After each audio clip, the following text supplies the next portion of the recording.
Saya balik dari Mekah, lepas tu saya cium isteri saya depan orang ramai. Apa hukum cium ini? Ada beberapa jenis cium, Ustaz. Dia tanya bab cium. Balik Mekah, bini dia pun tunggulah di airport ah. Nak, airport lah, ni airport.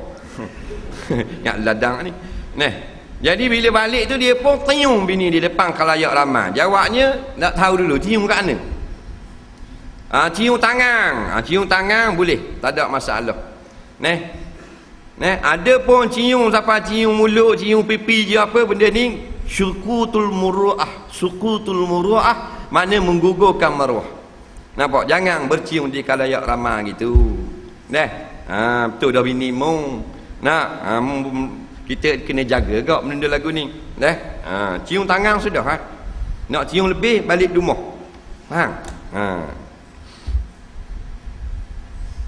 Dan yang Rasulullah cium pipi bukan depan orang ramai.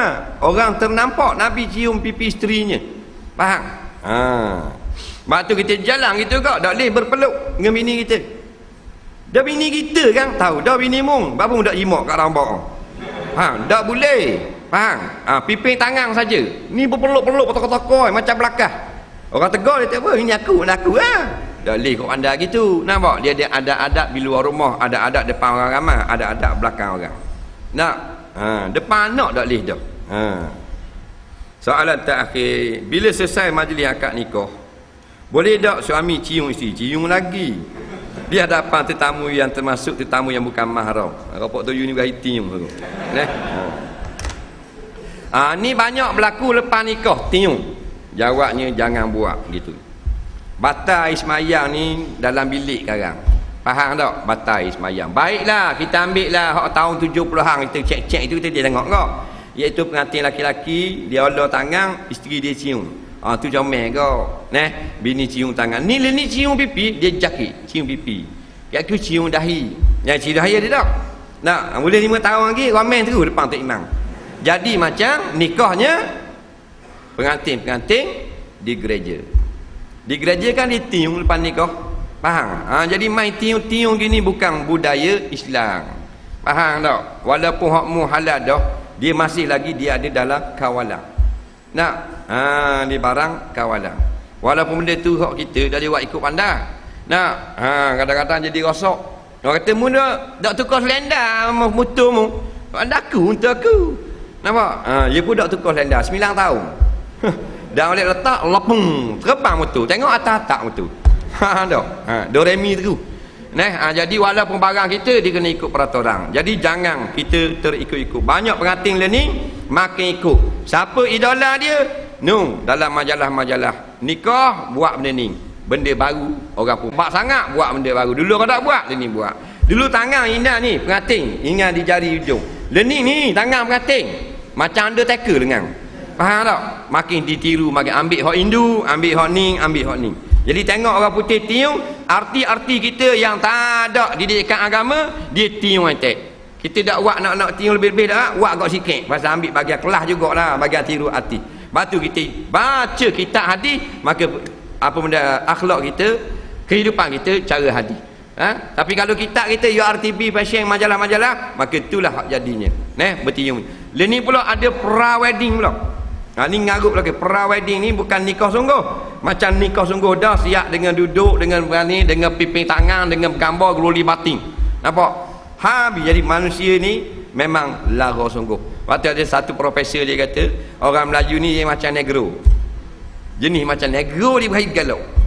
Nampak? Negro dia tengok negro. Dia punya perhiasan tubuh lebih dari orang putih. Tidak akan cincin petang-petang negro. Baik cara gila negro. Ni dia macam ke keling temu gandum. Melayu kita juga hibur ramai apa semua. Kalau jenis nak nikah, tengok ni pra-wedding. Tak nikah sungguh, bukan sanding sungguh, tapi pra dia bagi. Tunang ni sanding dah. Mana komplek. Jadi kita buat balik, bermula dengan sunnah balik. Biarlah low profile. Faham tak? Sederhana sudah. Yang penting kehidupan kita selepas daripada pernikahan. Biar kita jadi sebagai idola, contoh bagi orang bukan Islam atau umat yang lara, pembawakan kita cara Islam. Ni nikah cara Islam. Jangan tiung, jangan peluk gitu. Panggil juru gambar pula ni, ambil gambar pengantin pula, gloli batin atas katil. Ngati puan nerak atas katil, laki jirik atas belakang. Ngati laki duduk atas rebah, puan naik atas mesinnya. Faham? Jadi macam-macam gaya. Tak puas dalam rumah, pukul luar rumah, bawah pokok jambu. Hak puan nusuk belah celah pokok jambu, hak laki jerbah kat atas pokok. Nak lepek pada orang. Hak baru ni nikah dalam air, nyelang apa semua. Ni bodoh belaka. Nah, ini bukan dah kehendak daripada agama. Hak main tepi patah pula, puan pakai je gaun, lepas tu terjun dalam air, basuh habis baju, nampak habis dalam transparent, ambil gambar. Hebat sangat. Bubuh dalam Facebook, bubuh dalam majalah, nak khabar dia lebih pada pengantin lain. Apa? Kerana syaitan kata, bukan sama bah. Satu orang hidup hanya sekali. Bahang gila, jangan ikut sangat ustaz tu. Bahang. Nampak? Lepas tu orang dengar, mak kelek kita, ayah janggut kat dada pun, molek-molek ada anak sanding. Hebat-hebat sungguh. Nak kopang-kopang, kapung-kopang, macam-macam hal. Seolah-olah dia itu bukan orang dengar juga. Jadi bila kita orang dengar, kita siap pakai piyah, kita jenis ngaji kita, jenis ada janggut, jenis nak ke Islam, beri contoh pada pok-pok lara ni, biar budaya Islam yang sebenar menarik dilihat. Wallahu subhanahu wa ta'ala a'lam. Bismillahirrahmanirrahim. Allahumma fa'na bima 'allamtana wa 'allimna bima yanfa'una. Rabbana zidna 'ilma, rabbana atina fid dunya hasanah fil akhirati hasanah wa qina azabannar. Sallallahu sayyidina Muhammadin wa ala alihi wa sahbihi sallam. Walhamdulillahirabbil alamin. Assalamu alaikum warahmatullahi